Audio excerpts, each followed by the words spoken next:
Hello, everyone, and welcome to the premiere episode of Godkiller Sinner's Sacrifice. Godkiller Sinner's Sacrifice is the passion project of Angie and Cyrus. What you need to know is that 7 gods have festered on their worshippers for far too long. Flint, after a tragic event, has decided to sit back no longer. Flint will be your Godkiller, played by Angie, and the gods will be played by Cyrus. Angie, they, them, is playing the Godkiller Flint. You can find them at Agonthetic on socials and also on their website, agonthetic.com. You can also find them every Sunday night here on Tales Archived for Known Realms Tolesh, our ongoing weekly D&D 5e campaign. And Cyrus, they, them, is playing the gods. They can be found anywhere on the internet as Yo It's 8-Bit, creating art, cosplay, or, as they've written, being silly little dude. Thank you guys for hanging out. This has been a joy to produce. Angie, Cyrus, and myself have been very excited to show this off. So without any further ado, let's dive into episode 1.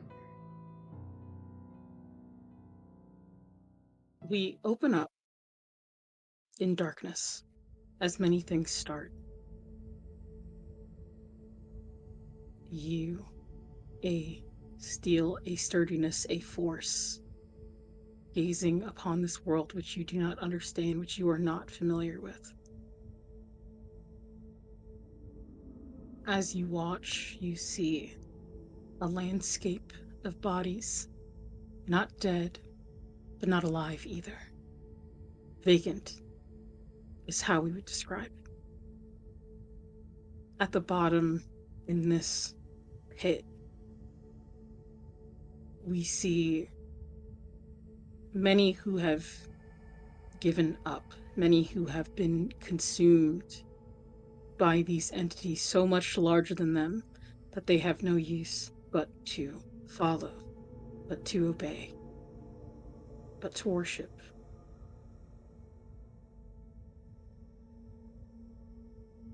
Welcome to Purgatory. As we see through the sea of souls, performing mundane tasks at snail's pace, being consumed by the entities of gods without resistance, we see a Flint, a young man of tan skin,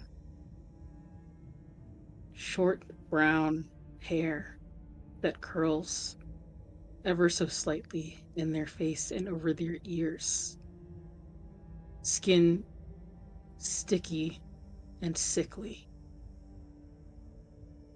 watching as someone dear to him is slowly consumed by a god.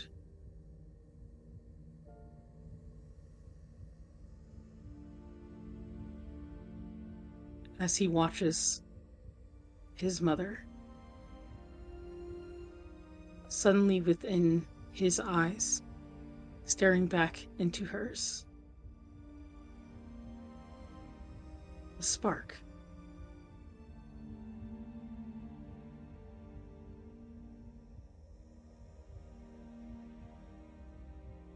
Although normally you would feel nothing. How does this make you feel, Flint?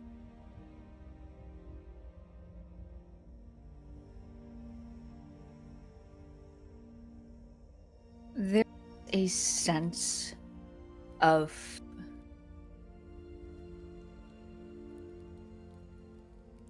it's too late. What can I do?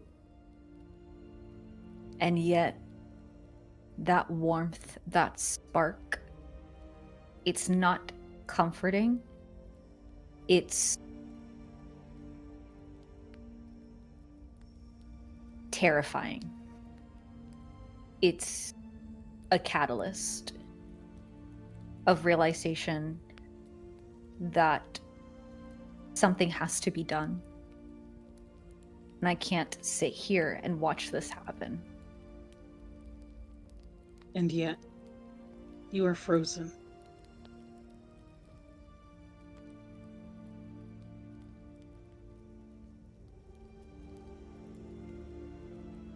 Suddenly, when you say that I'm frozen, do I feel anything around me? suddenly you do. Suddenly you can feel how chilling the air is. You can smell the pungent scent of rotting, not just skin, but of plant material. You smell embers, not in the air, but from within. Your fist ball up.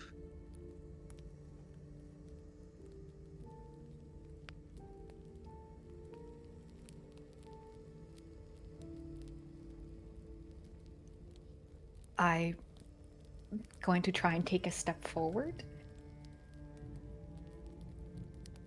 Yeah. It's hard at first. It feels as though you've not used your legs in ages. As you bring yourself to stand, you suddenly look at the landscape around you through the broken planks in the roof of your home. You look up to the sky,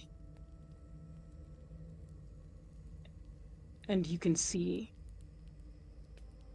the gods just watching, cherry picking those to feed their desires.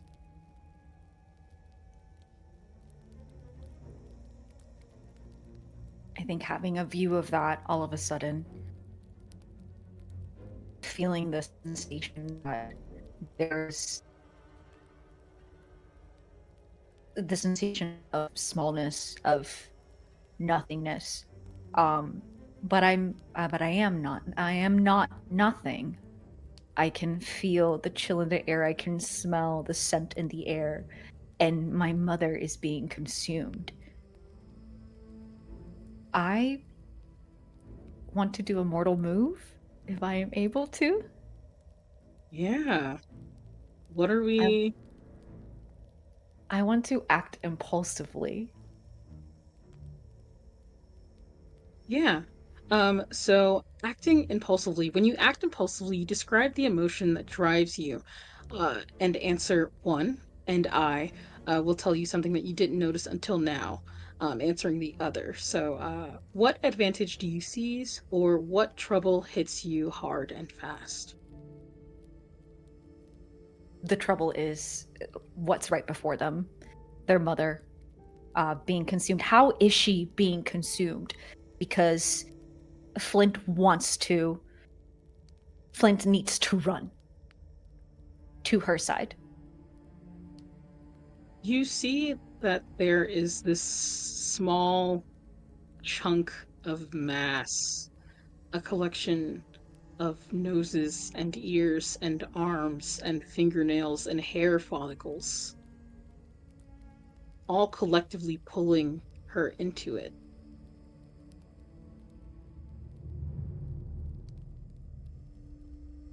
You start to realize in this moment that she has succumbed to sloth.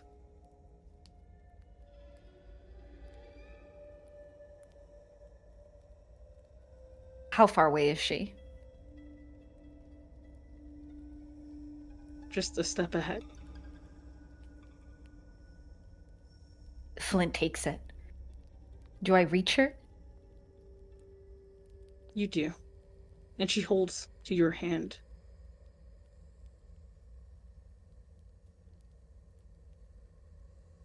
There is nothing that she says. Her mouth sits agape. It is almost as if she cannot feel the pain of being consumed, let alone even know that it's happening. But her eyes, in her eyes, she looks into yours, and you can see a small reflection of yellow light in it. And Flint is trying to get out the words as he holds her hand. And just saying, Mamá, no me puedes dejar, no me puedes dejar, tienes que quedarte conmigo, no te puedes ir. Tienes que quedarte conmigo. You have to stay with me, you can't leave. And for the first time, her eyes move to you. And then they roll back.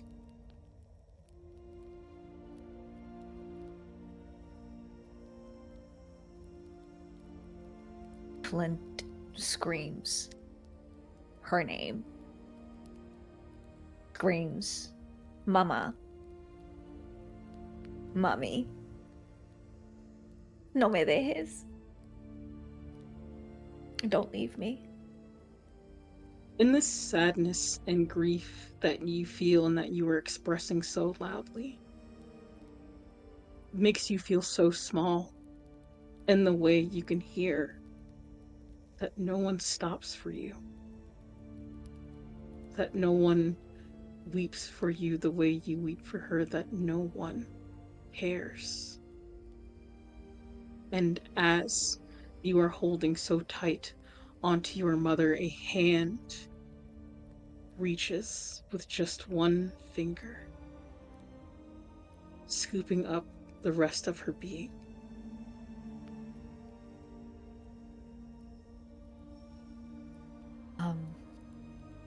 You have an opportunity to make yourself known.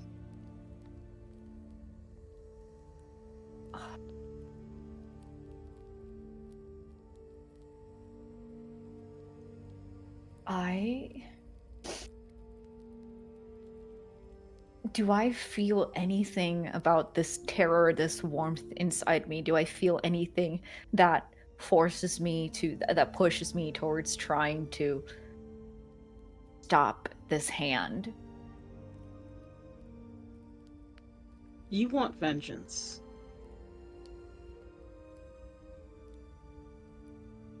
Through the shattered pieces of glass on the floor of your home, you get an inkling.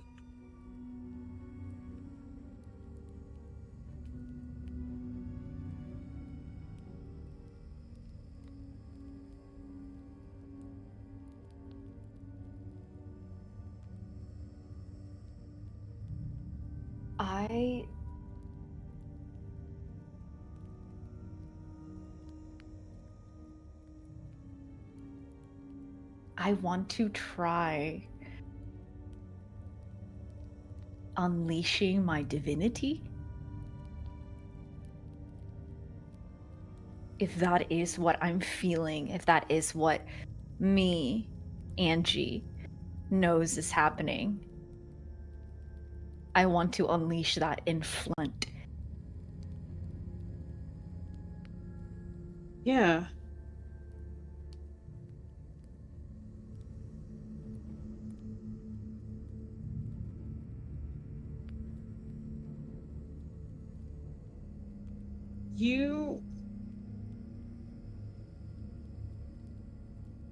You feel an urge within you. Your hand moving on its own, collecting that piece of glass. You feel this surge of power.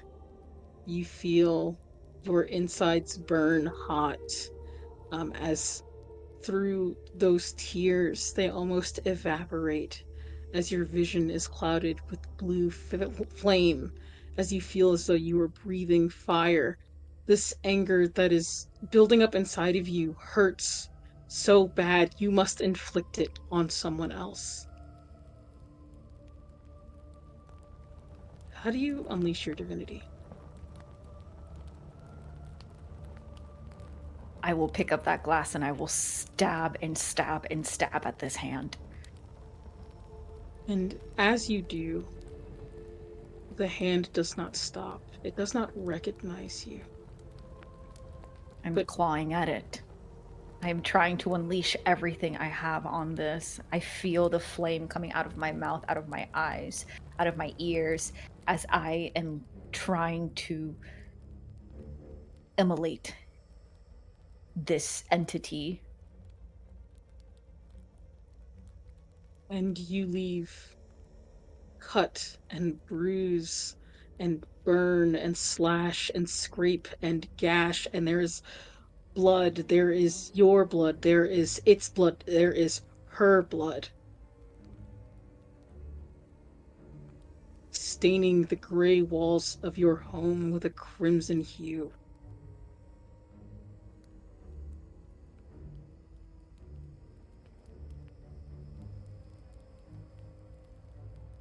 Just as quick as you have that outburst, this large hand, your mother, and the being eating it are all gone. The only evidence is the stains on your hands, the dirt under your nails, the glass you clutch so strongly, imprinting your hands.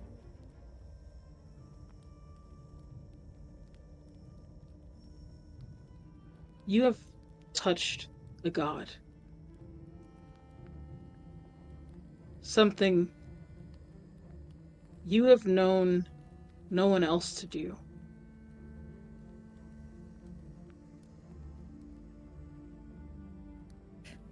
And yet you still breathe. And yet you breathe at all. You are breathing. Your chest is moving in and out, in and out. You are smelling, you are seeing, you are feeling.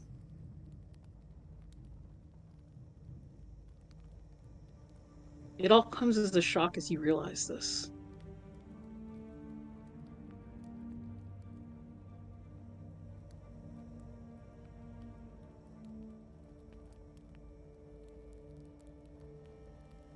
Where am I? You're in purgatory. But why am I? Well, you are supposed to be dead, aren't you?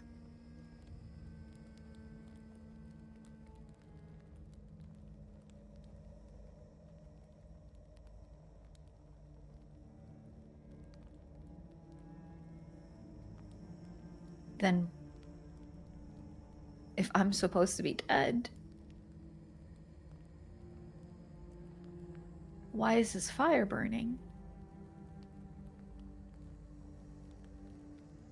And as you ask yourself that question, you cannot answer it quite yet.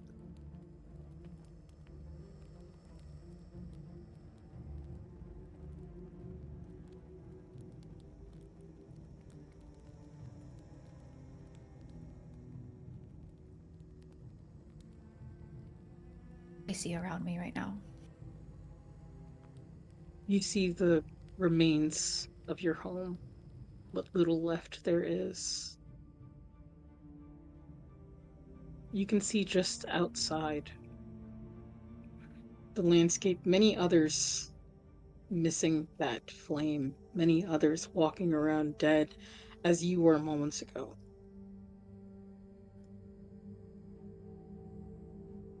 But you also see path.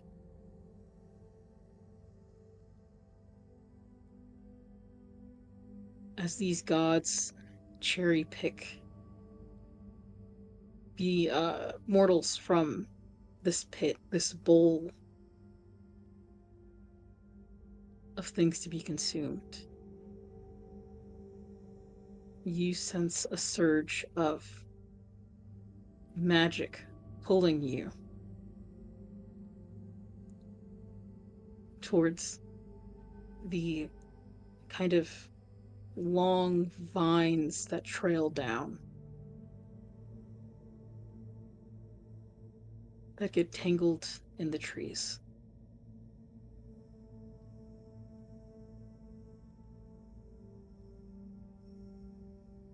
I will follow the path. Eyes still up at the sky as they see the gods, the whisper of the images of the gods, waiting for something to happen to them, noticing how the rest of the mortals, so they are mortal? Am I not mortal? But they're not on fire. Not like me. I have to follow this path. If it means getting answers. And as you do, you see others suffering the same fate as you did. Lifeless, hopeless, and just watching, just waiting. Putting up no fight. Attempting to not attempting to release themselves from the grasp. Some smiling as they believe they are being made perfect.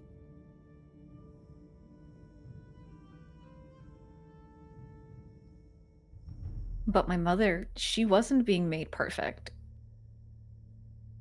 She was perfect. She was perfect to me. So why do they feel like they're being made perfect when they're not?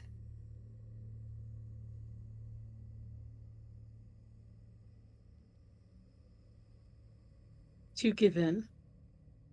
To give yourself, being a god to be chosen by a god to be consumed, is one of the highest gifts one can have. For at the very top, where these hands reach down and grab us, we believe there is heaven.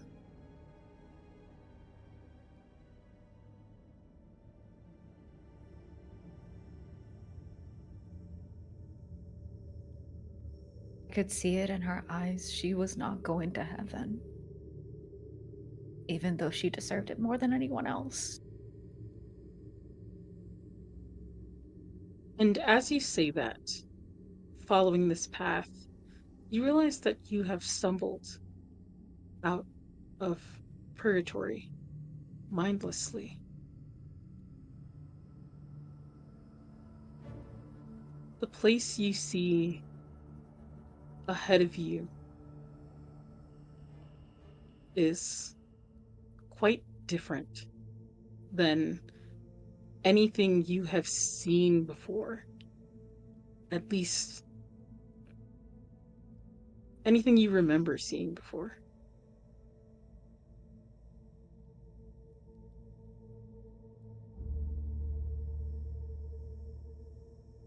The scene before you, city. You can see as spires are built up and down along the landscape. There are boats floating upon waters that are painted.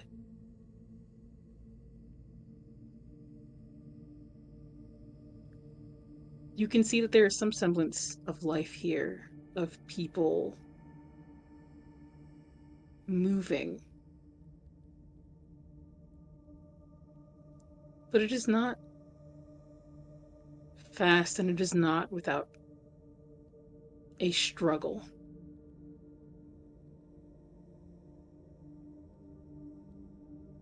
Am I moving faster than they are? Yeah, you are. So like everything around me is just slow motion. That's what it feels like. Except for this bright light. It makes you squint for a moment, and you're not sure what this could be. It feels as though it covers all of this land and yet at the same time dwarfs it. You wonder for a second if it could be a celestial being a star. But as your eyes adjust, you see the winged shapes and the radiant aura of Magnus.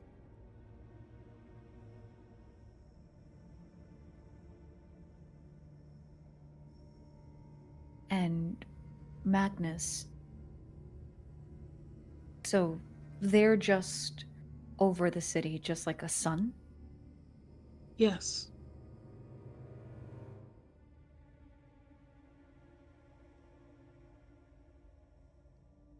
So it's that feeling like when you're little and you try and blot out the sun with your thumb. Mm-hmm. Flint brings up their thumb and tries to do that. Tries to focus their eyes on their thumb, which feels cold but also just slightly warm in that light. Trying to block it out. And as you put your thumb over that light, there is a part of you that sinks within. You begin to notice how, compared to this light, you are tiny, almost nothing. Even blocking it out, through the thin layers of skin on the edges of your finger, you can see the red hue from the subsurface scattering. It is much bigger than you are. You feel it'll always be much bigger than you are. There is a seed of doubt that begins to plant in you.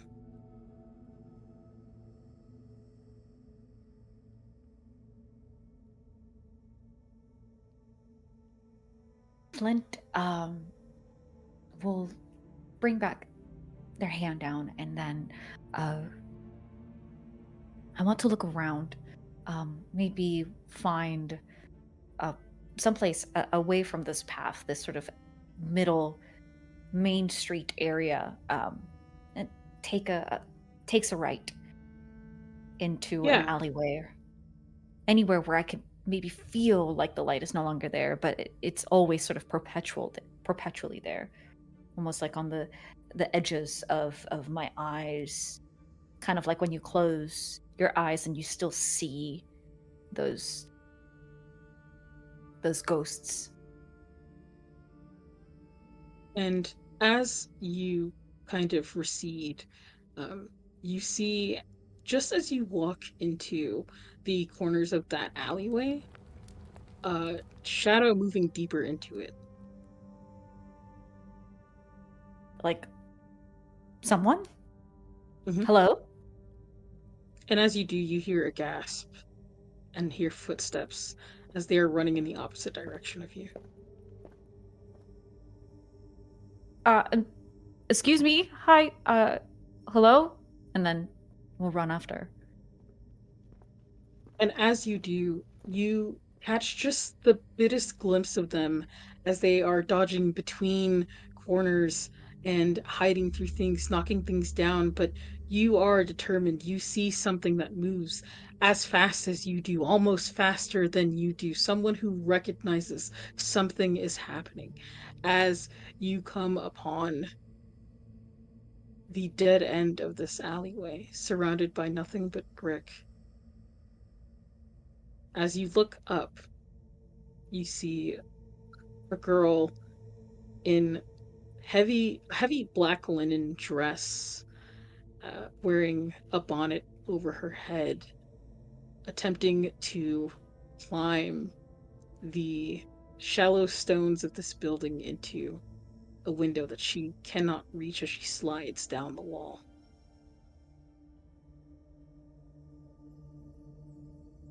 Do you need help?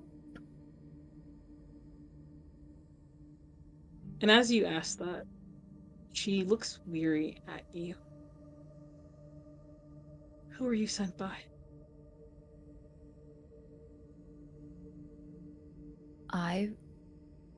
Am I supposed to know that? You do not belong here. You do not feel as though you belong here. Well, I am here. Just because you feel like I don't belong here doesn't mean that I don't belong here. I am here. So, do you want my help? Or...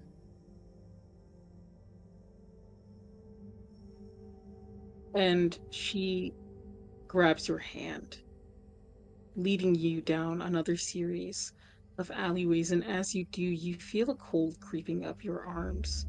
The temperatures between the two of you are so vast. You almost feel as though there is steam coming off of her hand where it's interacting with your skin. do I feel pain? No. As she removes her hand from your skin, you can see the imprint as the warmth returns. She notices it too. What are you?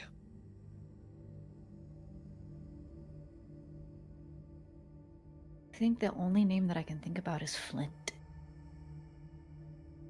Flint. I am Liorna. Liorna? Mm-hmm. Okay, Liorna. I feel like I'm supposed to be trying to find someone.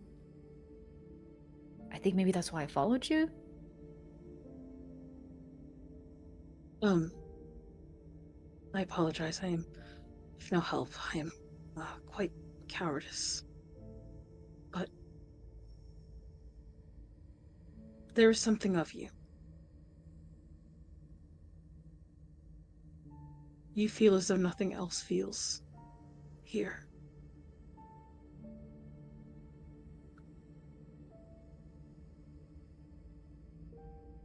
So what does everything feel like in here?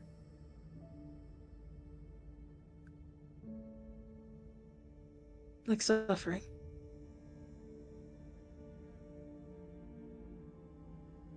Suffering.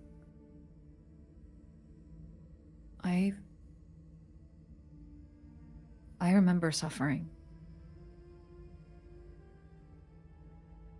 Then you are not fooled either.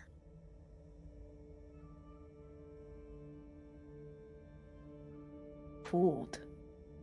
As she says that, she opens a creaky door that you both have been standing outside of. As you walk inside of it, it is well furnished, but you can't help but notice that there is a lack of hominess. You see a sink piled up with dishes, yet you see no food on the tables. You see no fruit in bowls. You see no water in basins, nor kettles.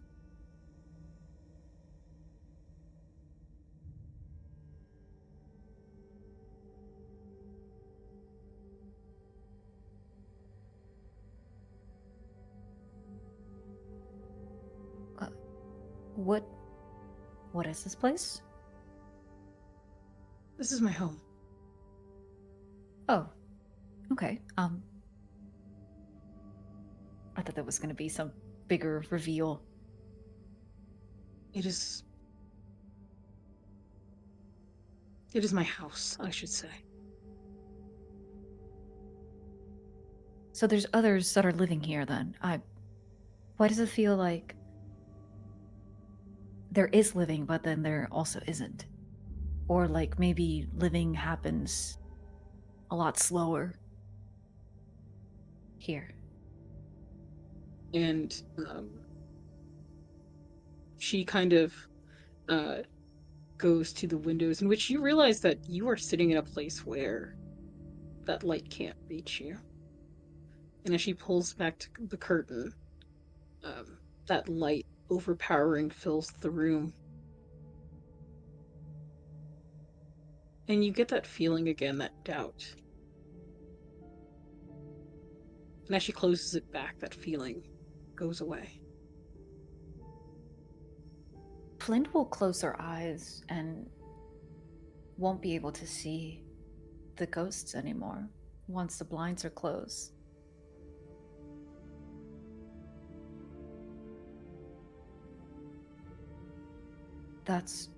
I don't understand why, but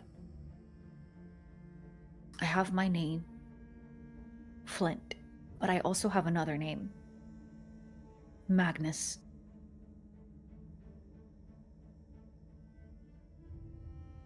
Magnus is the reasoning for this.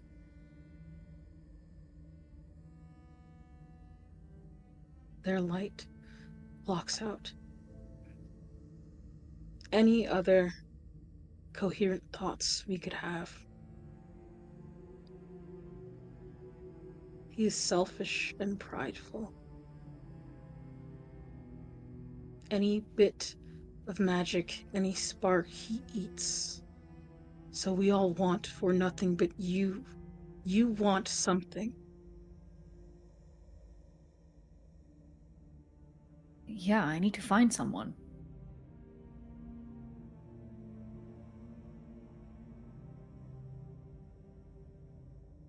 There are not many who return from the sun. Okay.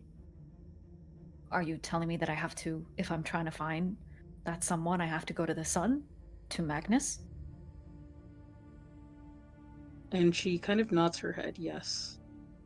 You see as she looks through a bunch of items in a messy drawer, you kind of hear the clanking of silverware, and the sound of metal scraping kind of makes your ears hurt a little bit as it echoes off the walls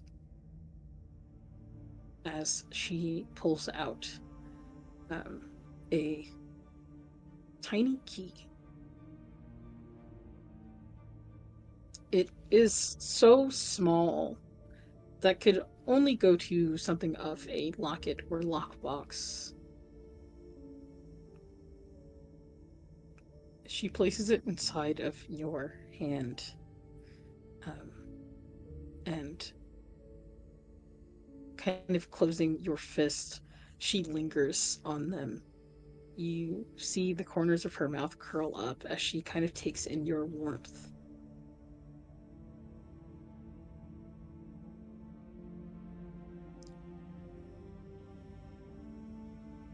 I can take you there, but you must do something for me, please.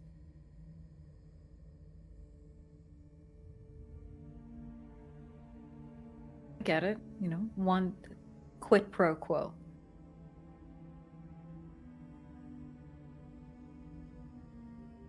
I have lost the locket dear to me.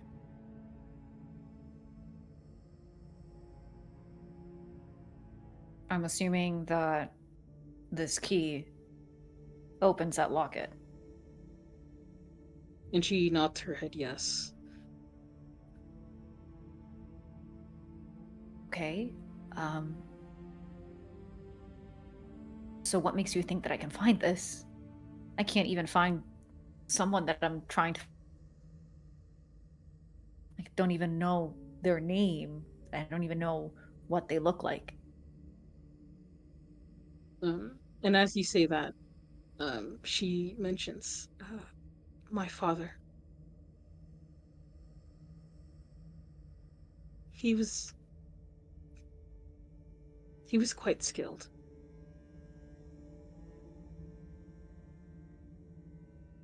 This key is to a locket he had that I gave him.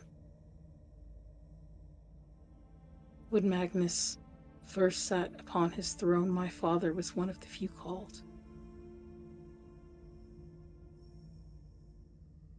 And one of the few consumed.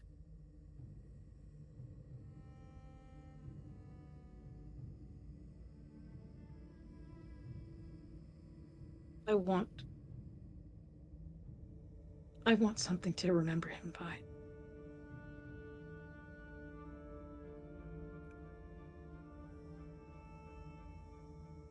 You will find it in the belly of the beast.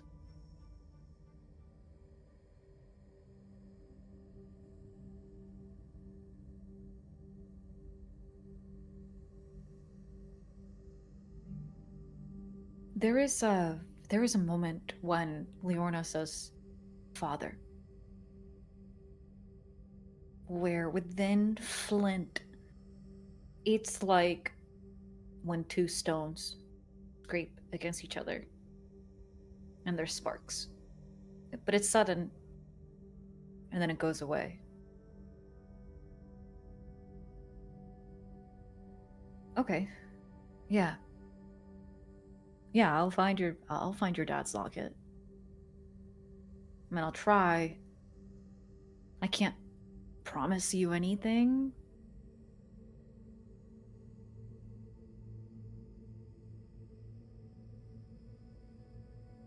Have you tried this before? Have you tried to do it yourself?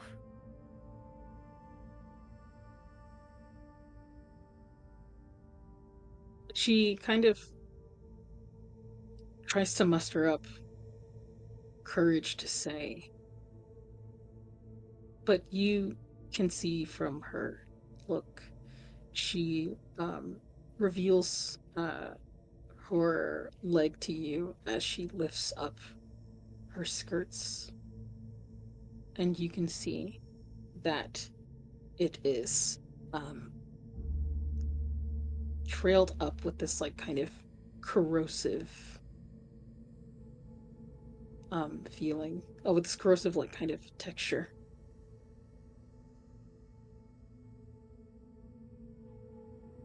I did. And now I am paying. I am suffering for it.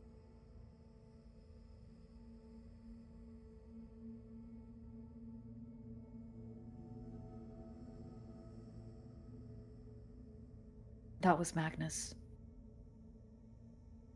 And she nods her head, yes.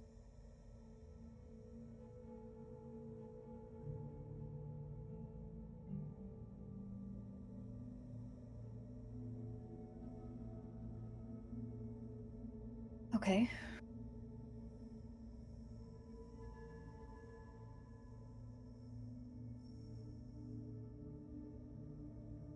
Well, where do I start? Follow the brightest star.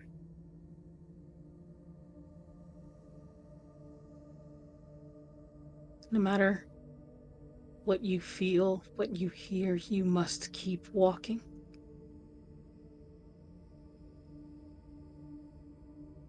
No matter what you see, no matter what you are reminded of yourself, you must keep walking.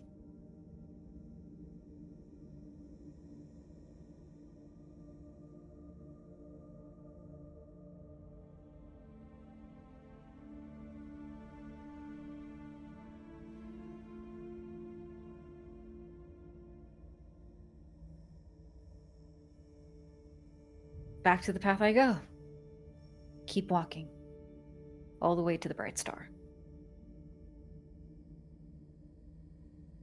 How do I find you again, then?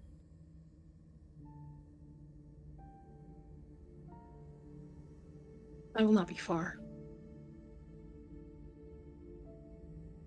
Okay.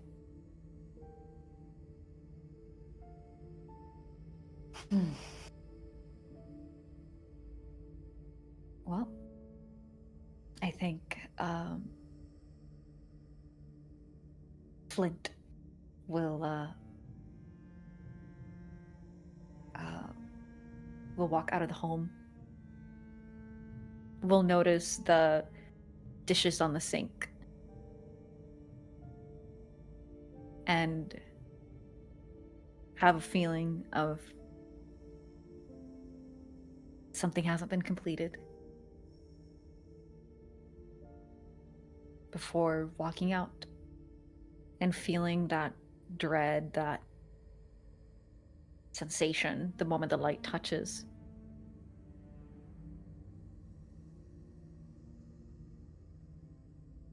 And they're gonna go back to the main thoroughfare. Yeah. And as you walk, you notice others that same corrosive texture that was on Leorna's skin is on others, some consuming their entire face, others who are completely devoid of faces. Some who pull at others' skin, others' features, their fingers, their arms, their legs, and some tearing themselves apart. The closer you get to this light, the more you too feel this feeling of inadequacy. You are reminded of how you sat frozen in front of your mother. You are reminded of how, no matter how many times you stabbed this god, it did not care for you. It did not acknowledge you. It did not feel sorry for you. You begin to question whether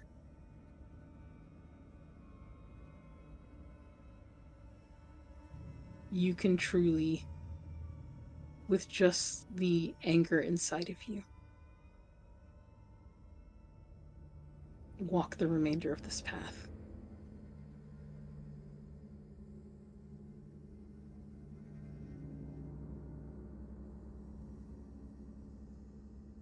I'm walking this path, and I'm just slowly realizing these things.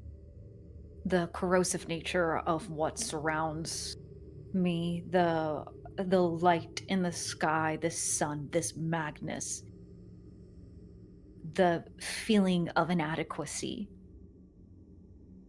I want to recognize a god as one of the divine moves. Yeah. And I'm gonna roll. Okay. So that's a 5. I am in their domain, so I add 1 for that, 6. mm-hmm. I don't know if I'm familiar with their gospel. I don't know if Flint would be familiar with their gospel.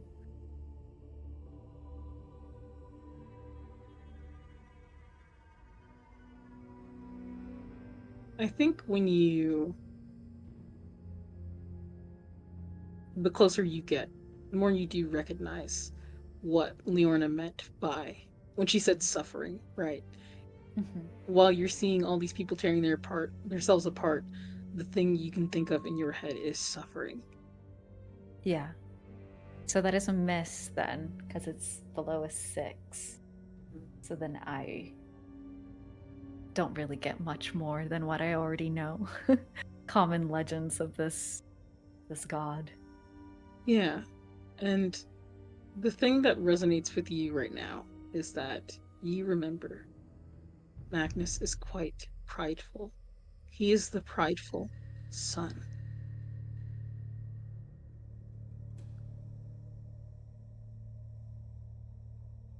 He sits atop and makes others feel little, makes you feel little.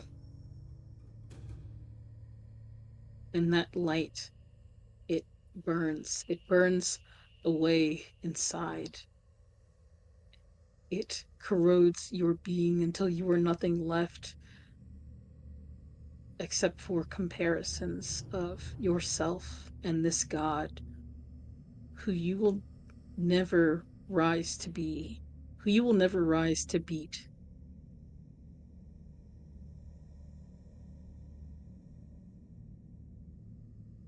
Is only a spark at this point in time. There's so much that I am missing. There's so much that I don't remember.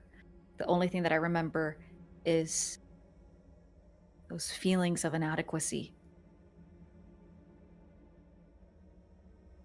But there's those flashes, those of Flint, sparks, and I don't want to let go of that. I feel small right now, but I refuse to let go of that. And I'm going to hold on to it. I'm going to hold on to that little flame. And as you do, as you hold on to that flame, you hold your hand to your chest. This is new. The bump. The bump. The bump.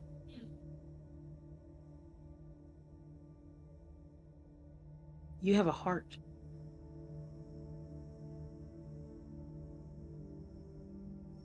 And it is beating.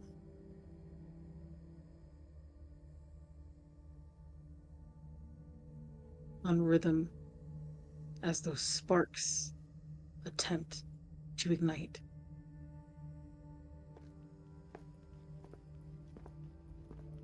As you get closer, sweat falling from your forehead down to your chin. The overwhelming warmth inside and the warmth from this sun. As you look up, you see as these large wings flap, two large black eyes open.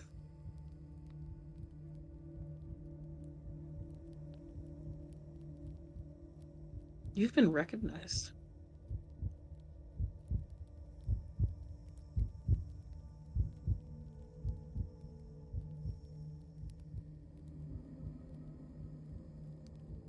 Where is Flint right now in comparison to this world, this city, corroded city with these people that move at a snail's pace? What surrounds me?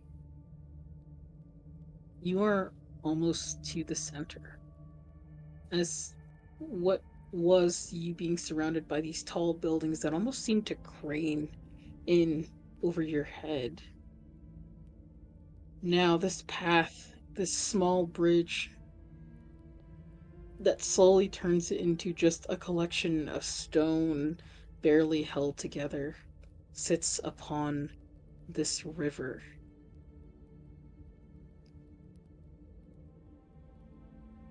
And as these stones slowly dissipate and crumble off, there is suddenly nothing but water ahead of you.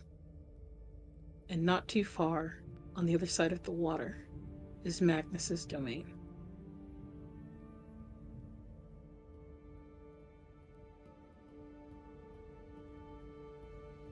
So the sea is gone, or is behind me? Yeah, you're on the edge of it. I feel like Flint had been staring at these buildings, looked back down as they kept walking, and then looked back up, and they're no longer being cornered by these skyscrapers. But that means that they're so much closer to the light, so much closer to that feeling of,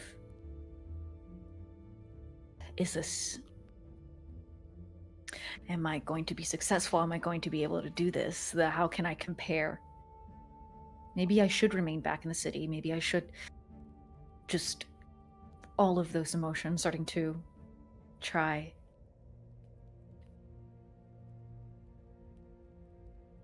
But they will take a step forward because they're holding on to that spark and they're holding on to that beating.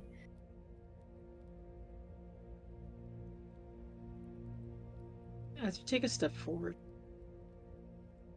you enter this moat. Those eyes getting ever so bigger. As you step into the water, it begins to boil around you.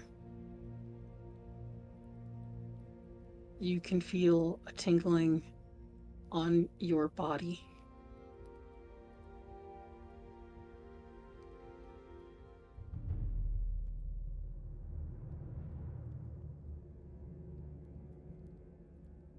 You continue walking.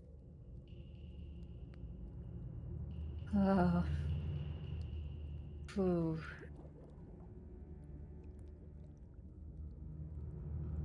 It's trying to stop me, right? It's trying to push me back. Is it? Or do you not wish to go forward?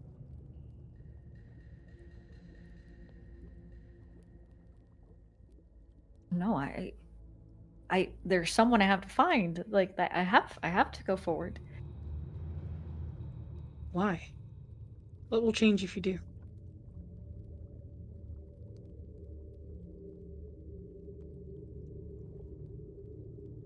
I'll find that person. I'll find person. Is it a person? Are you? What are you? I'm Flint.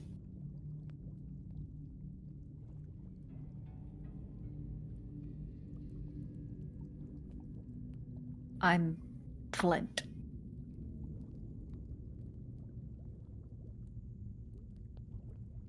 Flint. I create a spark. I have a light of my own. And my light is small, but it's not inconsequential. I am Magnus. I eat sparks. I am light.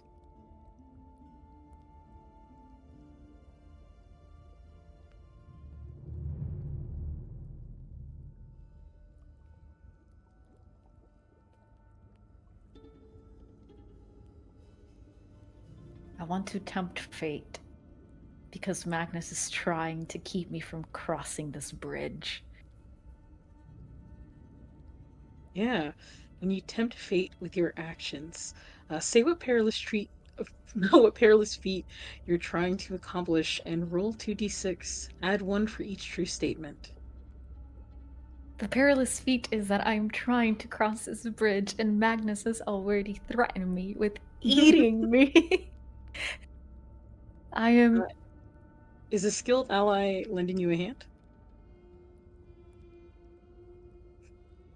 Flint holds their chest and not just holds their chest, but also suddenly feels the indentation of that key. I'm going to say yes because of Yeah. Leorna. Okay. And then I have no other options. I have to cross this bridge. And with the memory of that key, I know I have no other options. I said I would get that locket back. I didn't promise anything, but just because I didn't promise anything doesn't mean that I'm not going to try. There has to be. You have to try. Then roll me a 2d6 and add 2. Okay. That is 7 on the die, plus 2, a 9. You push your way through, and as you do, Magnus's presence over you looms brighter. It hurts your eyes, but you keep walking. You can no longer see how far ahead of the path you have left. The water burns as it is trying to eat you alive, trying to make you hurt, trying to make you suffer.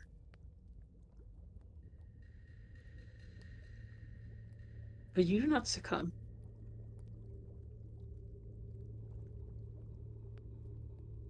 And as you take your final step, you are once again met with cobbled stones on a path, looking down at yourself. You see that you are untouched.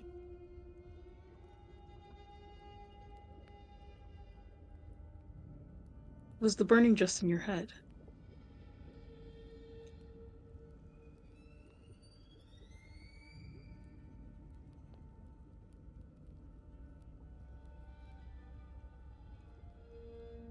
I mean, isn't that how it typically goes when you're starting to lack pride, when you're starting to have doubt? That all starts in your head.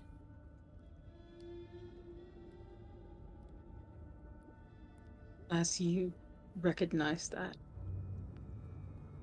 you realize you are out of the direct light, only being stopped by these large glass doors that reflect everything upon them. As you look at them head on, you see yourself,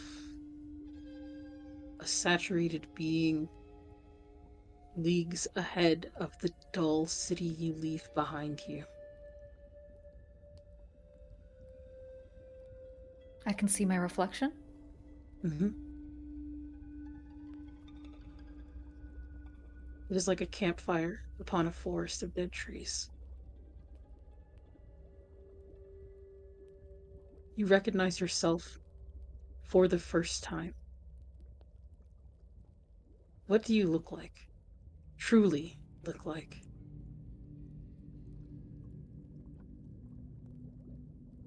There is this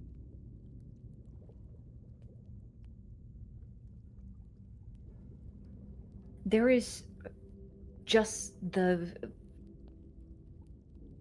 turpentine smear of what the mortal used to be, of the reflection that they saw. They saw the reflection before. They saw the reflection in someone's eye, but now it's different. It's just sort of a memory. Dark hair, just curled in wisps. Olive skin. But their eyes, they shine. They shine like there's light reflecting the way that eyes shine in the darkness when a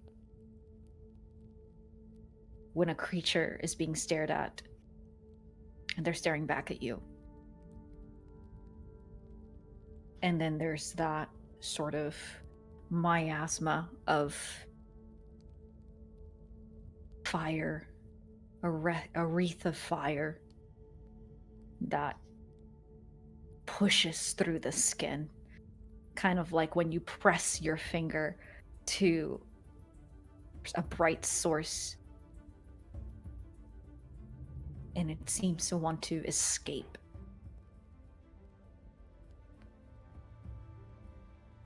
So Flint remembers, but then also notices that there's so much more that seems to be contained.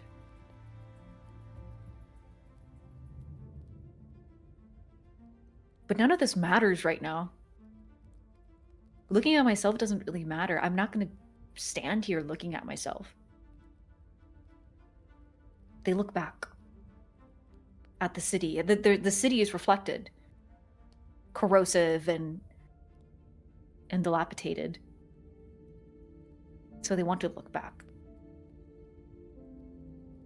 And as you do, you kind of cast it in the shadow of this door, seeing the entire city in light. See it for what it really is. Those buildings curved, looking like the carcasses of giant beings where nothing but bone is left behind. You can see that there are fences made of finger bones along the edges of the city. You can see long bridges made of femurs.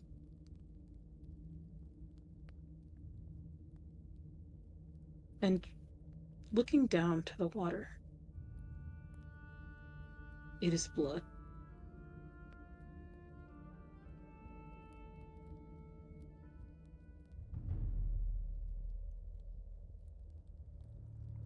Flint is going to turn quickly back around. And they're searching. They're searching for that light. Not theirs. The persisting one that was choking everything. They're looking for Magnus. You can see between the cracks of this door that light attempting to escape.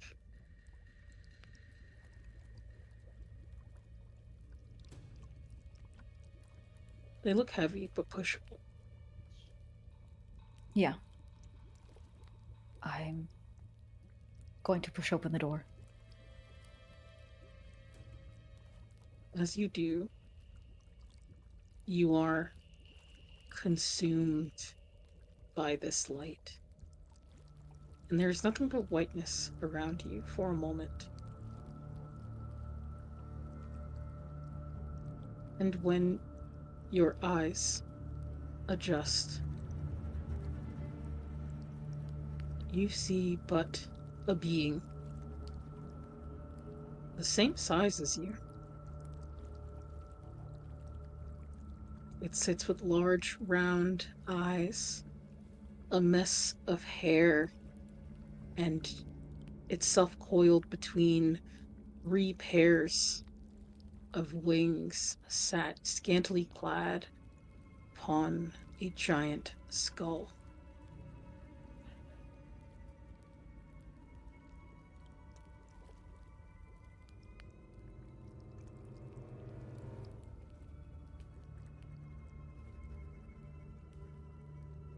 You know this is Magnus. Not sure how, but something in you knows. The imposing figure of the sun, now but a small person.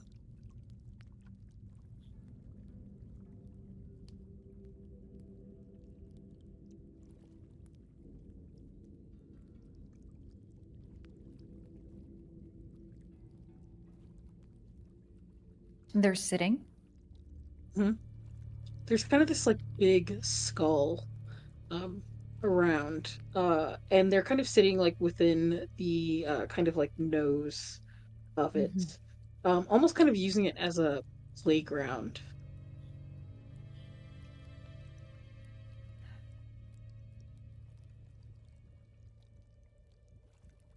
Hello. Hi.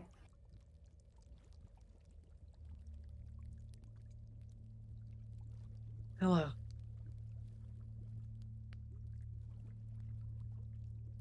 Um,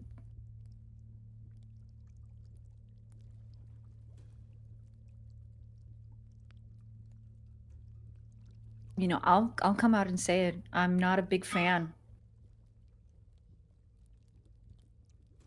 And they smile. Oh, but why not? As they kind of slink down off of that skull. Still kind of coiled up in those wings, almost like blankets wrapped around their being.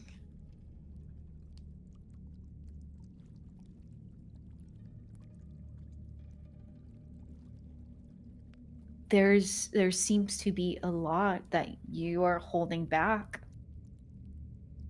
Not holding back, not you holding back on, more so that you are the reason why others are holding back.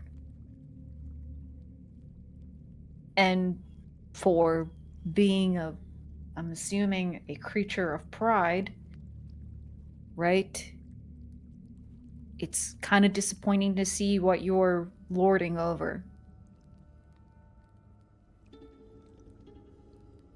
I think pride should extend to what you're able to do for others as well. That is not how divinity works.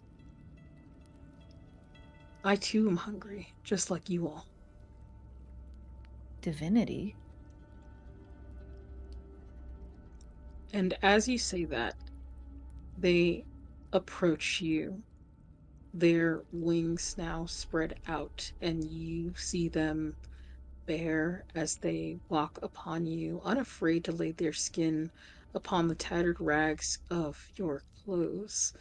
They press their form into you, attempting to feel your warmth, resting their head on your chest, listening to your heart. Oh, okay. Ask first. Sorry, you are interesting. Yeah, I keep being told. Well, no, you're just a second. I'm here for a locket and also to keep going. I have to find someone. And Magnus kind of looks around the room.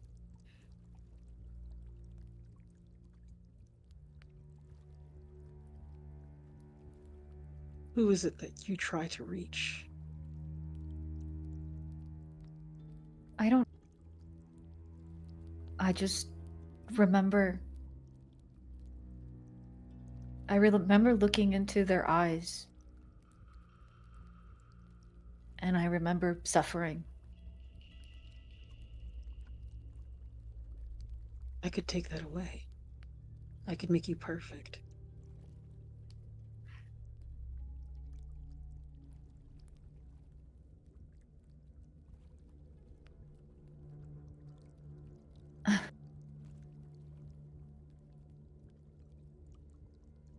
But I don't want to be perfect. I want to find what I'm looking for.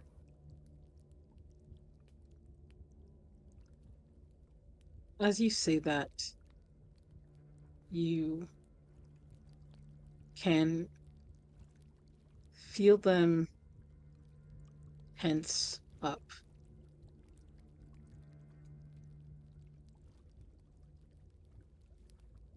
You will not find it.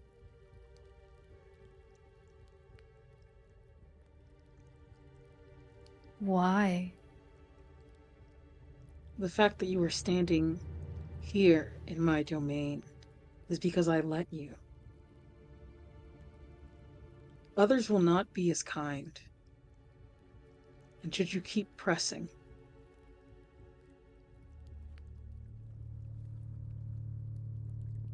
you may find yourself undone. And as they say that, they place their finger right where your heart is, and the white light of their skin begins to consume that blue flame that you have in your chest as a show Oh, of power.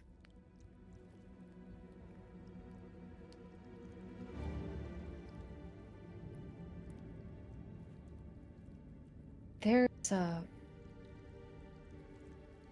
there is a moment when they start feeling that.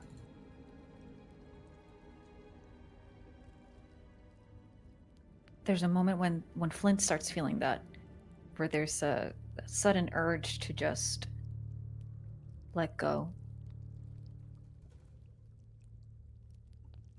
But they can't. They can't allow them to do this. They're going to push back. I think they're going to Oh.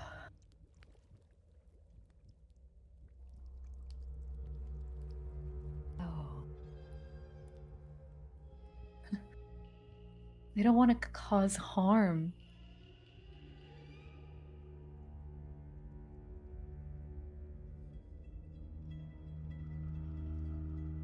But Magnus doesn't want to cause harm either.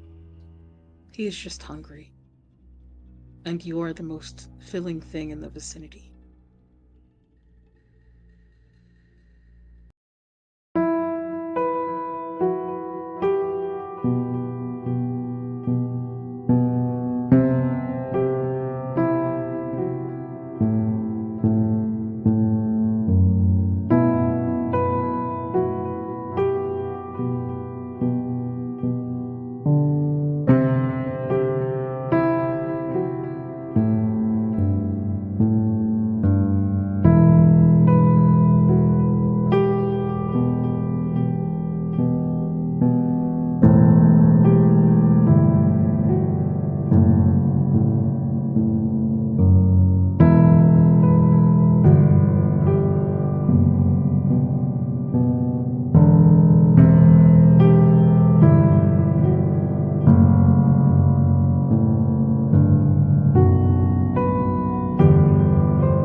Magnus is close to me now, correct? Mhm. Their hand is on my chest. Are they still... Their body is still... trying? Yeah. Hand palm flat to your chest. You can see the blue kind of swirls of your flame slowly covering their skin as they are attempting to take your warmth, your power. I want to feel something out. I don't want to feel Magnus out because I already feel that they are doing this to me. But I want to feel something out in this room, in this space. What Yeah, then you what answer one and yeah. I'll answer the other. What Yeah. feels welcoming on the surface, or what feels dark or unnerving when I peer deeper?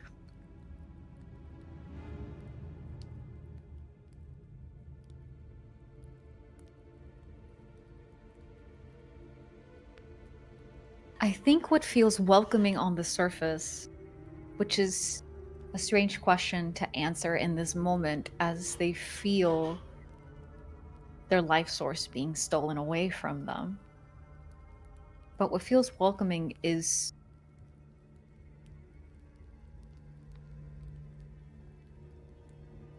knowing that a creature of pride who sees themselves as bigger, grander than anything else is wanting me. But then it's not just that, it's not just Magnus, it's also the way the room holds the memories, maybe the trinkets, maybe the stolen pieces of other people's sparks, other individual sparks, other souls' sparks. And how in this room there is a way to inspire. If only Magnus would allow people to do so. And as you feel that, you feel an unnerving sense as well. And it is not from Magnus, but from below your feet. As the room floor is a reflective glass surface. And you can feel a rhythm you recognize because there's one inside of you. The floor beats.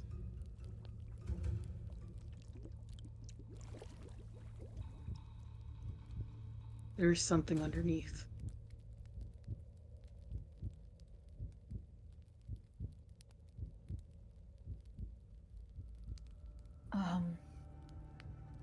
Flint is going to try and push Magnus away and look down at their feet.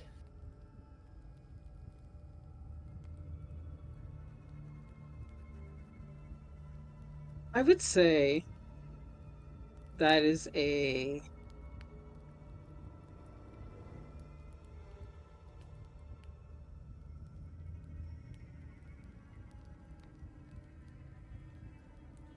I would say that would be a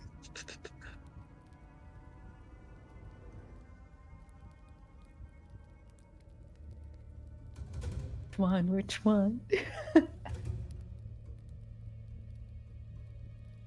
I'm thinking. Mm-hmm. But actually, I think I'll just let you do it. Yeah. What do I see below? What do I see not just in my reflection, but Magnus's reflection? You see that Magnus has no reflection.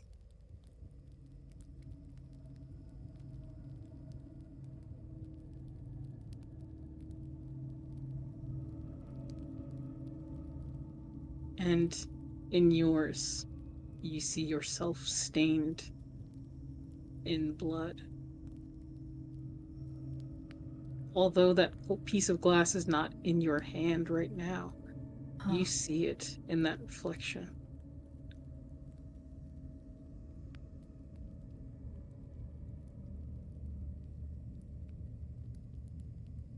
You are no Godkiller. You are a bystander. You watch and you wait. You who have named yourself Flint are no person, but a poison.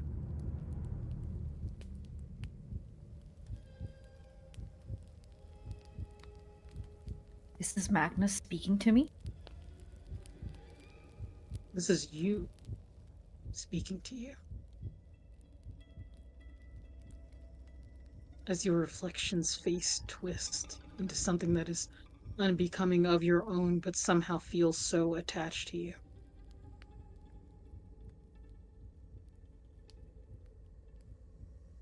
I take a step back. Do they move as well? Yeah, and as you take a step back, the glass begins to crack under your feet.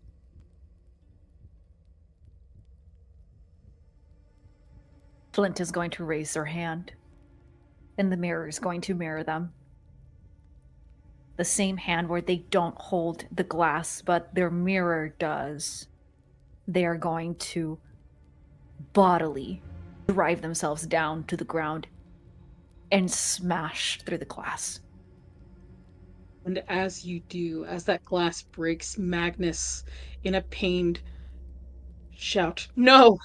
And as it does, the glass shatters and breaks apart, almost raining down like dust or glitter or snow. Do we fall? For a long time. As these walls begin to stretch and writhe with pink muscle and tissue, you fall and land on a soft surface, the pit slowly filling with acid, and above you, hung in strings, is a beating heart.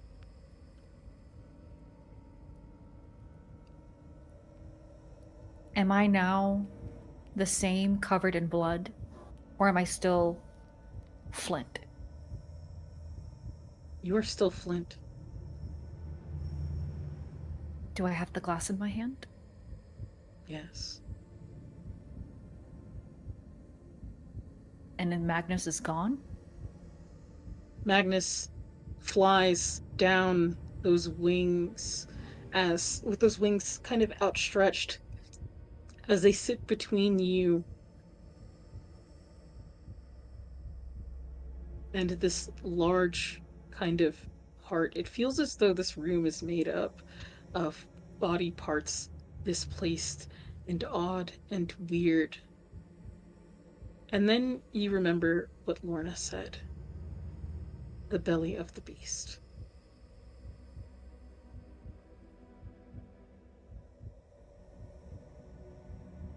Magnus is fully exposed, looking desperate, looking as though they are willing to try anything to stop you.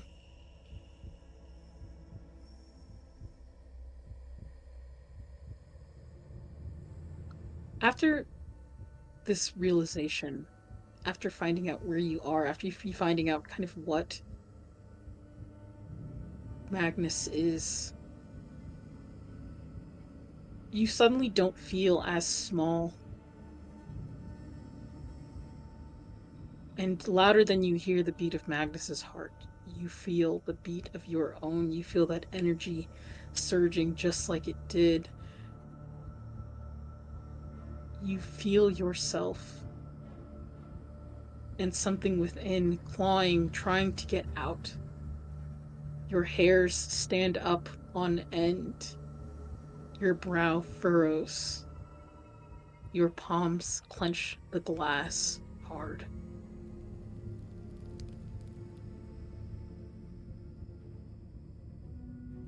What do you do?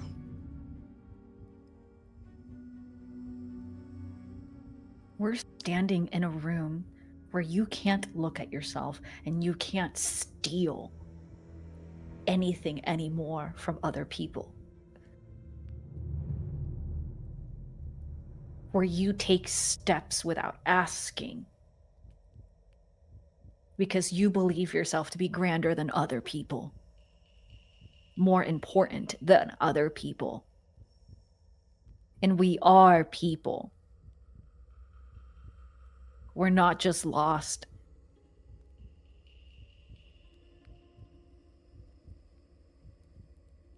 And as you say that, Magnus angers. They lunge towards you with the force of their wings. They wrap their hands around your neck. They are desperate. They are pushing. They are weak. Whew.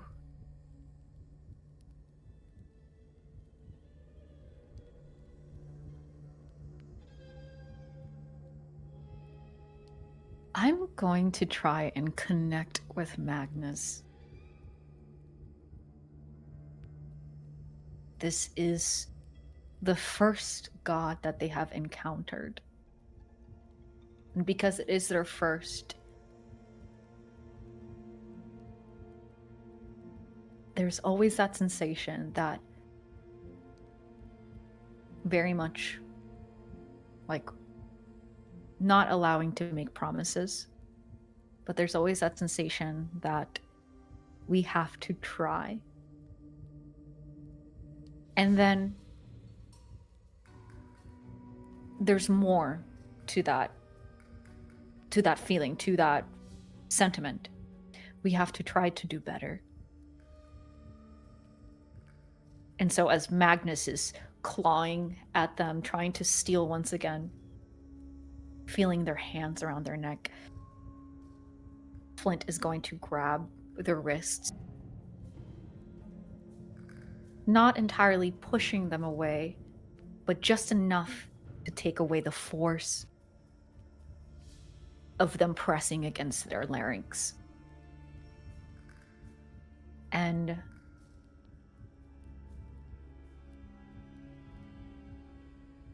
they're going to say, "Look into my eyes and see yourself for what you truly are."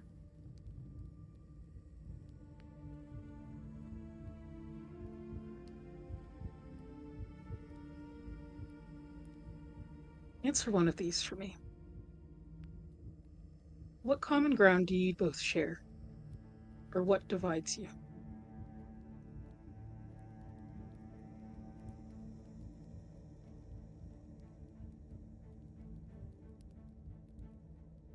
I think what divides us is that Magnus knows more than Flint. And Flint is grasping at straws. Flint is operating with the very few memories, because that's what they are. The very few memories that makes them who they are. While Magnus has an abundance of other people.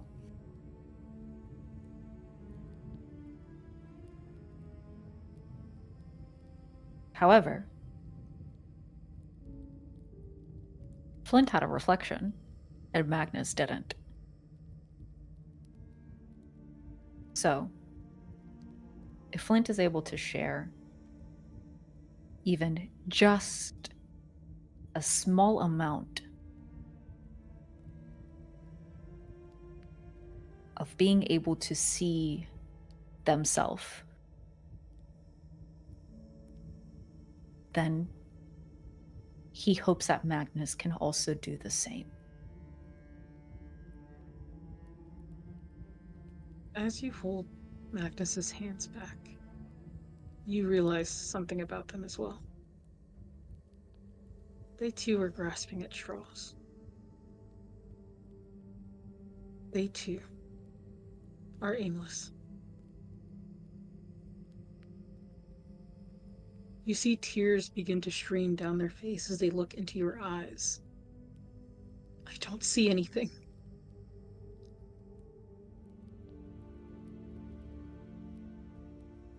Not right now. Maybe you just need to put in a little bit more work. Because you are bright. You are blinding. Maybe you're blinding yourself from seeing yourself. Shut up, shut up!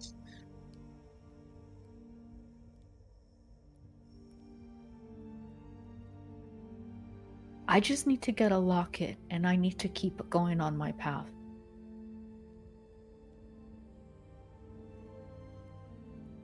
If you can just give that up, I think that's a good step forward.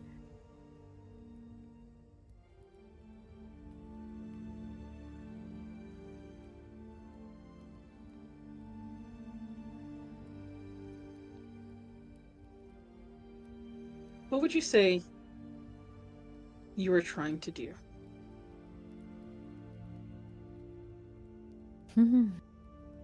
Would this be a spare god?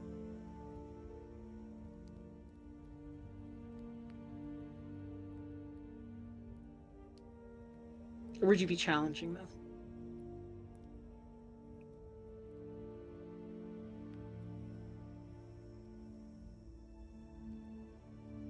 I think Flint wants to spare this god. They do not want to start this journey. I, Angie, don't want to start this journey, regardless of it having started with a vengeance. I don't want to start it with cruelty. There's been enough cruelty.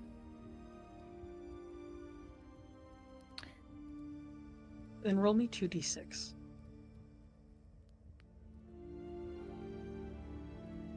However, I still do have the glass. If I have to protect myself. And I rolled an 8.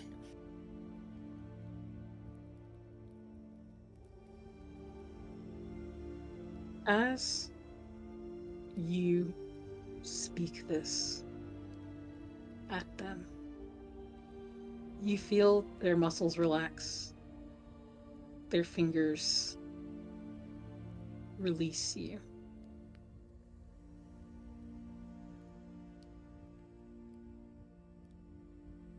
They curl up against your form, fist hitting your chest,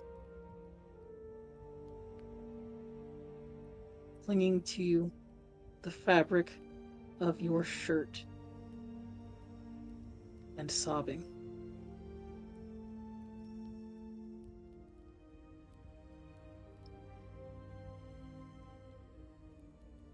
Flint is going to hold them in this moment and tell themselves there is warmth to share. Not all of it, but there is space that can be made, even for something as powerful as a god.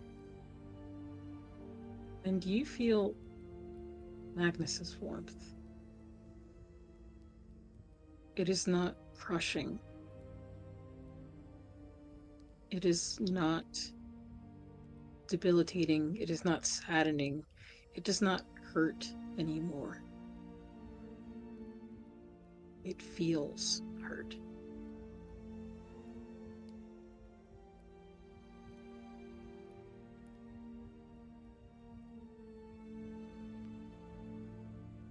You hide behind your pride and you hurt everyone else.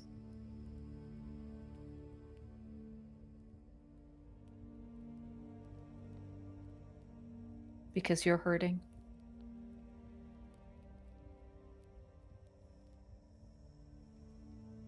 What better way to protect yourself?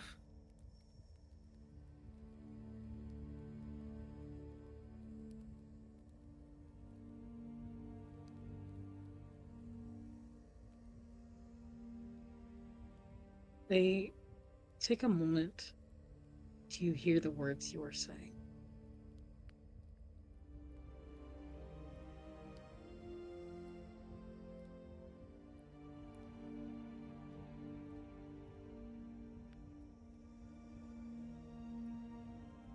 Why didn't you kill me?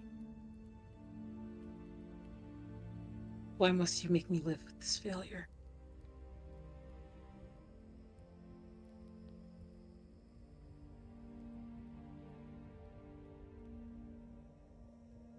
Because I'm sorry to sound cliche, because there's only one way up now. There's only one way to get out of it. To do better.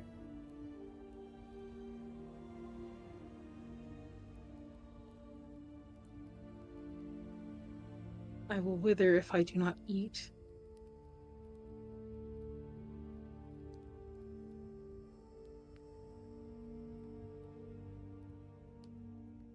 It is not as easy as you think. But you will learn. The higher you go, the hungrier you will get, the harder it will get. It is why I stay down here, at the bottom, scraping the leftovers.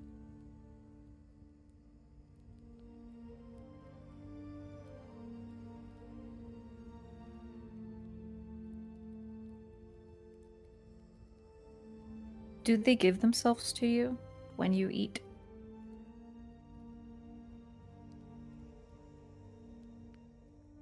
Or do you approach them like you did me? Do you press yourself to them, feel the warmth?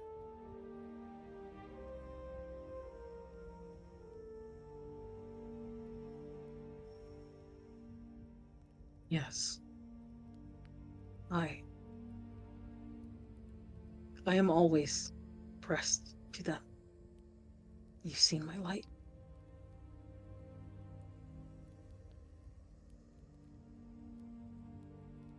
Maybe if you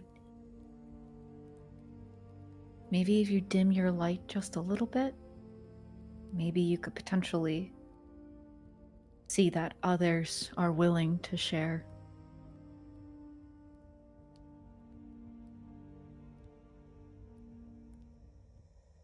We are, well, I say we because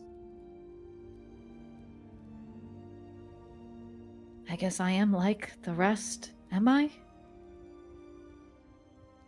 But if there's others who agree,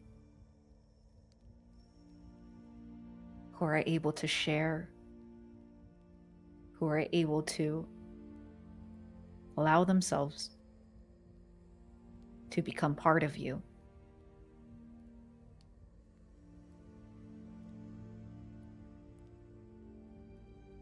shouldn't they be allowed and not forced?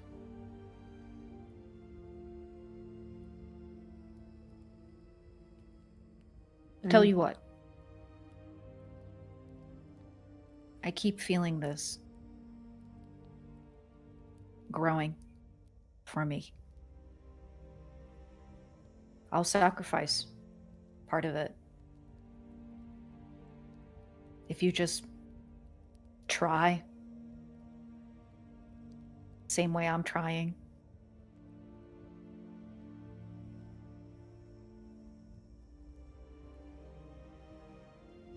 And they hold out their hands.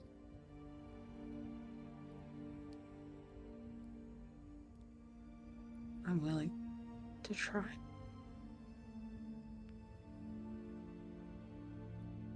Willing to help. Are you not scared? I think I should be. But I don't know where I'm going, and I don't know why I'm searching.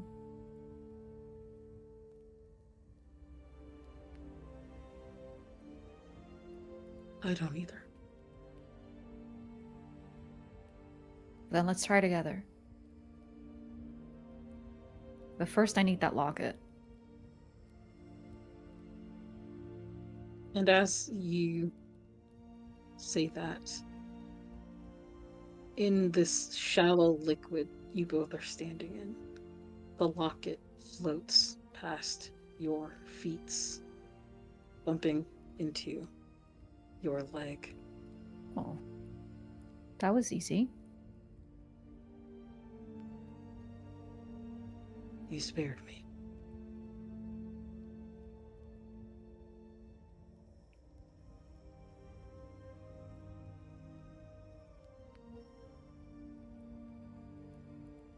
And as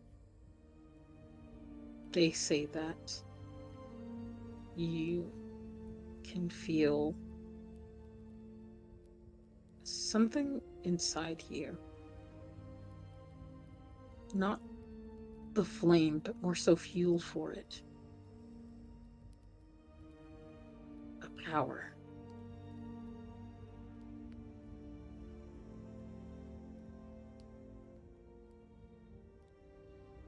From Magnus, you have achieved the power to cause pain. Oh. Gonna be useful. And it is no physical pain, but an internal one. You are able to pull the strings of one's emotions and reflections on oneself and reduce them.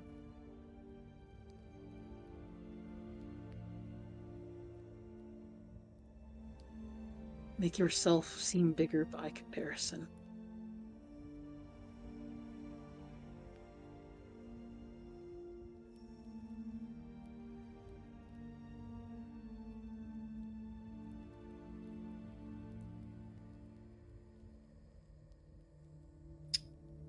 Flint is going to grab the locket, trying to wipe it, trying to clean it. And they look at it, and there's a part of them that once again feels the key. They think to themselves, should I open this? It's not mine. But Leorna did give me the key. And there's that feeling all of a sudden of also acting without thought, also acting without consent. And I think Flint recognizes that. And then looks up at Magnus for a moment. Their head is hung, ashamed to look at you.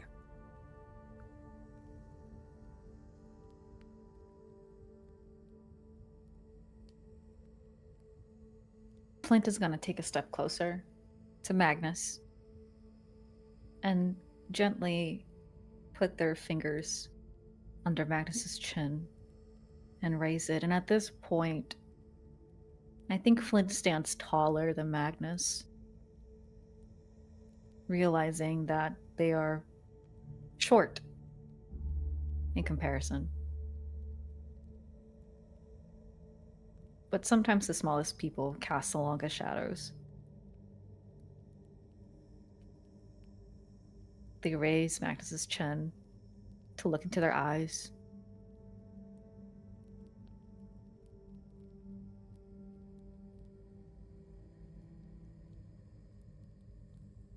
There's going to be a time when you'll be able to look into my eyes and see yourself. But you have to look up to do so.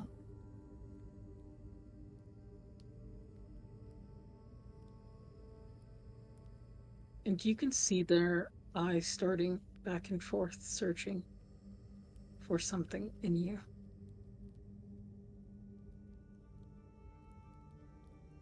Their breathing slows, and they are calmed by your touch.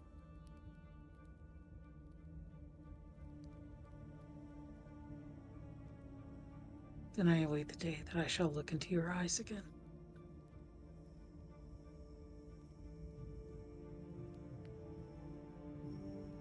I can't promise anything.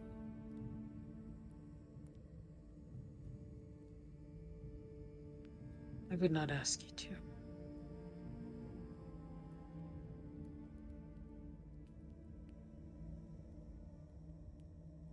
And Flint is gonna... How do I exit out of here? I see the heart, I see the rooms all around us. And Magnus simply, as much as they can, will grab around Flint's waist, using the force of their wings to bring you both back up out of this sanctum. As you feel the gentle wind of their wings, as you see the ceiling get closer and closer, so too do you see the rings above you seeming more achievable. As Magnus lets go of you, you are left with a single white feather.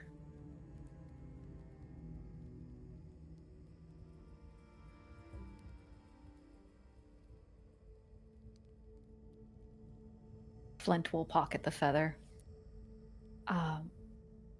Are they in Magnus's throne room still? Mm-hmm. Okay. They're going to look around. Leorna said that she would be close by. Yeah, and as you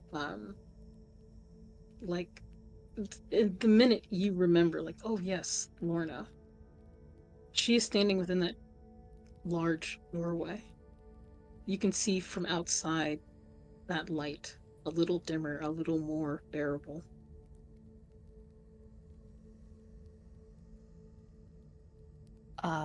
Flint is going to go over to the door. Is it just her? Is there anyone else? There's no one else. Okay. But you see slowly behind her people emerging. You see the snail's pace slowly speeding up. You can sense hope.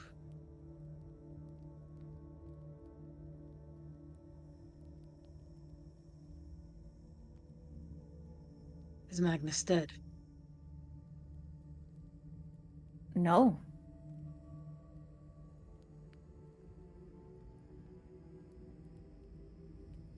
I didn't think this was going to be me, you, or even them expecting me to kill.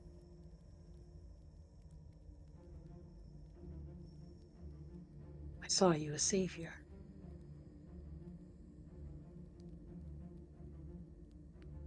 That was not communicated. You said you needed a locket. I got you your locket. But I don't think I'm a savior. I'm trying to find something, someone.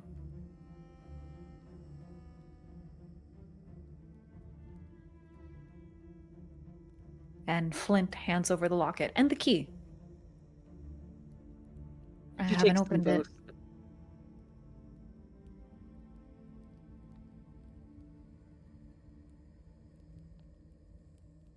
And what did you do with the beast?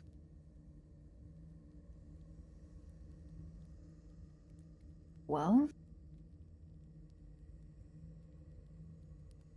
I spoke to him.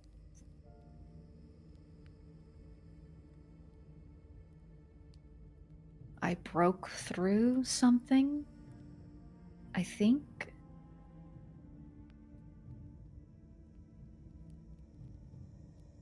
It's It's lonely when you're hurting people.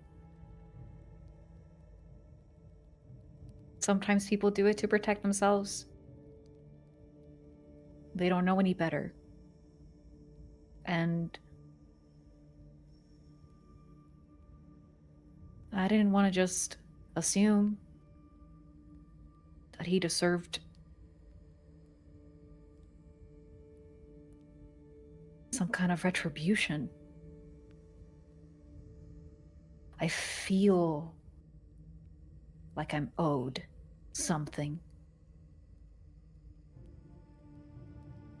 But I don't think I want that to be at the expense of hurting other people. Even if they've hurt me. And when you say this, Leona looks at you as if she's just realized something.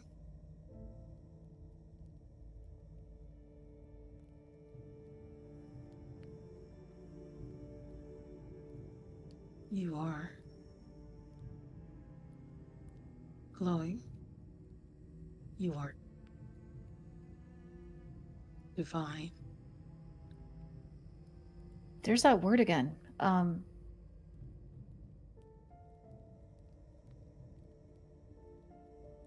What does that mean?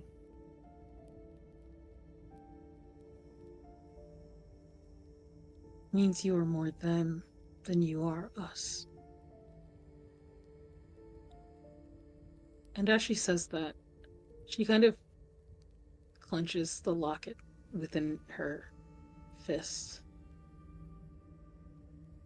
I wish you well on your journey, and that you find the thing that you do not know you are looking for. And I thank you. You have clearly done some good.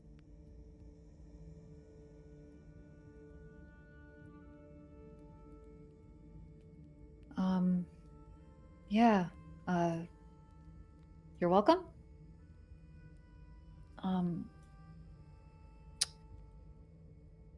Magnus says something about moving up, us being at the bottom of a bowl. You know a lot, so it seems like you know a lot. Do you know where I have to go? How I can go up? And as you notice that light is dimmer, she is finally able to look up, something that most people avoid doing. And you see that as she cranes her head to the sky, that same realization that you had, she sees the gods as they crane down and take others.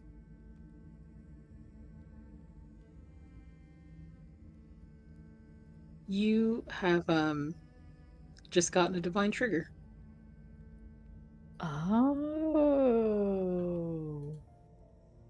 I suppose you go up.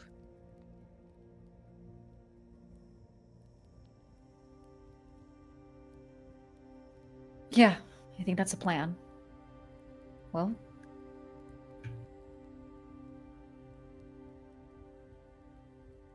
are there any stairs? Elevator? Whatever that is? And as you kind of look around, you see that there is just kind of a collection of large bones that seem climbable. Almost like a spinal cord that trails up from the skull.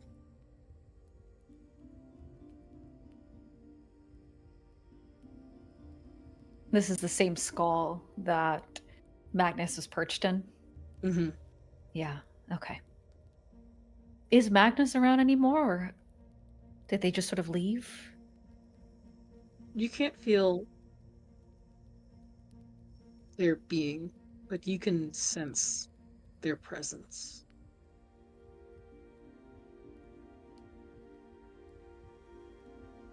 Flint will look over at Lorna and reach out a hand.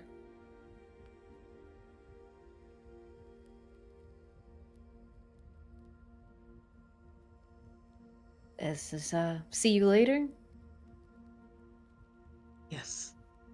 I shall see you later. As she's still looking in awe up above. Also, if you do end up seeing Magnus, come into contact with them.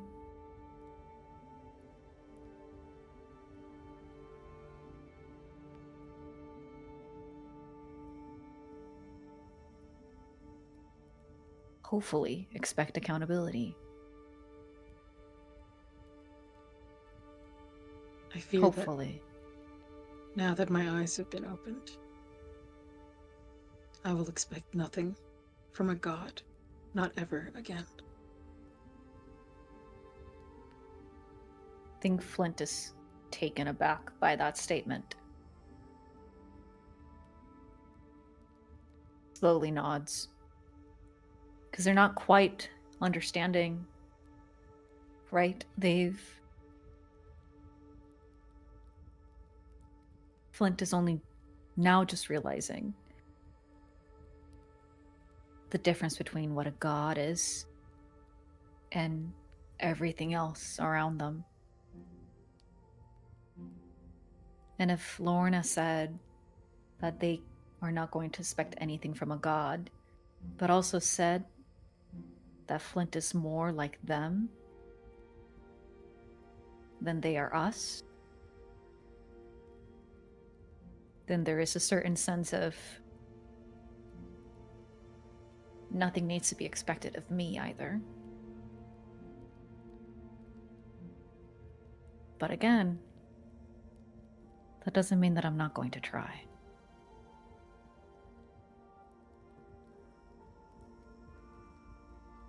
And then Flint will turn to the spine stairs. Yeah, and she'll kind of bow her head at you and shuffle back to her abode.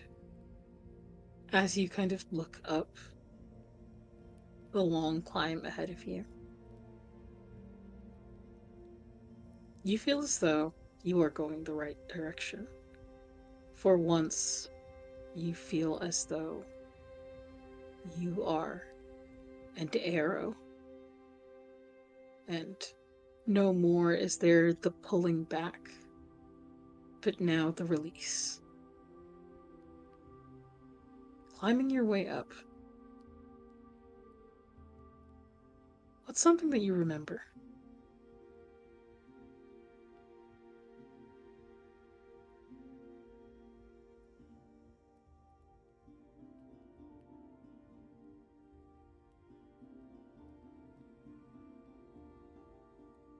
From the time here, or one of my memories?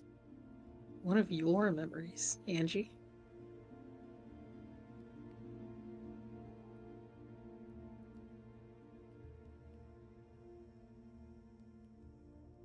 I remember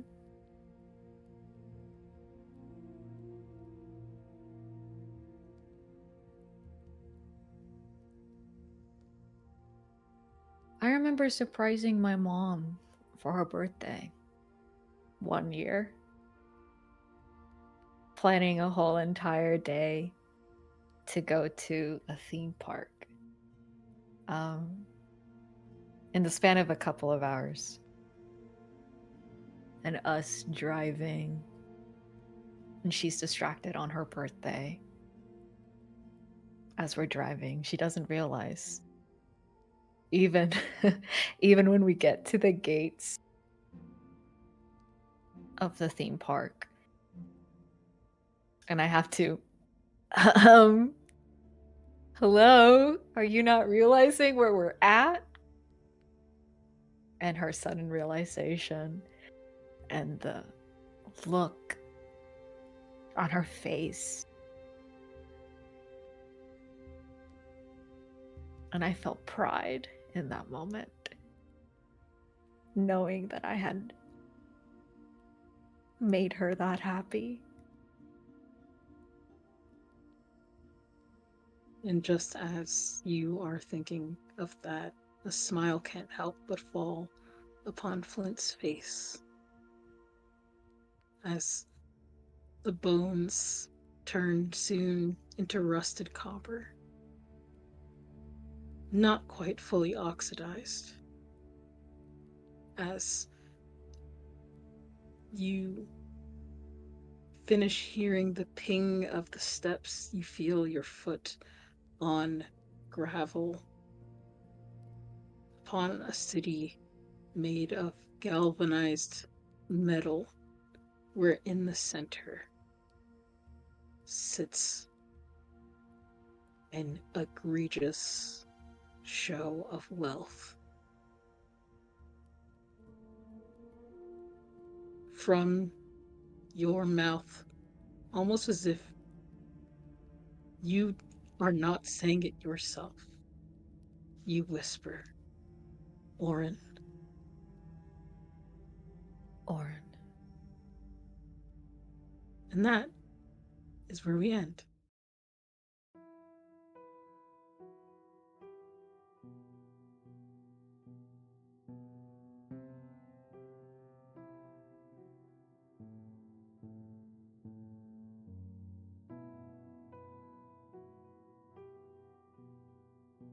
Hello, everyone, and thank you for tuning in to the first episode of Godkiller Sinner's Sacrifice. We are so happy to have premiered this game tonight, and we are so happy to have had all of you here with us to take in episode 1. Stay tuned for more. The adventures of Flint will continue as they go to face the 6 remaining gods. Until then, thank you for being here. Thank you for hanging out, and hang on for a raid. We'll see you guys tomorrow for KRT.